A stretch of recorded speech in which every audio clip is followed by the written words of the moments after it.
I'm going to give my desk a new look. I've sprayed this chest of drawers a while ago and I've got some leftover paint, so I'm going to use that to just do some other bits and pieces. I've got some old tin cans that I'm going to use for pen pots and an old box file that's a bit plain and boring. Because it's bare wood, I'm going to prime it just so I don't use as much of the colour. These little cans are really good for paper clips and staplers and things like that. I'm not going to bother priming them because it doesn't need it.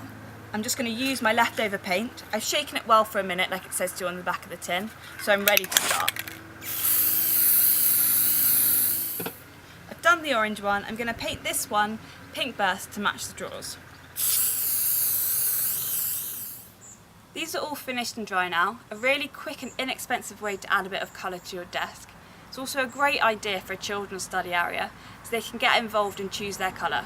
So really quick and easy make.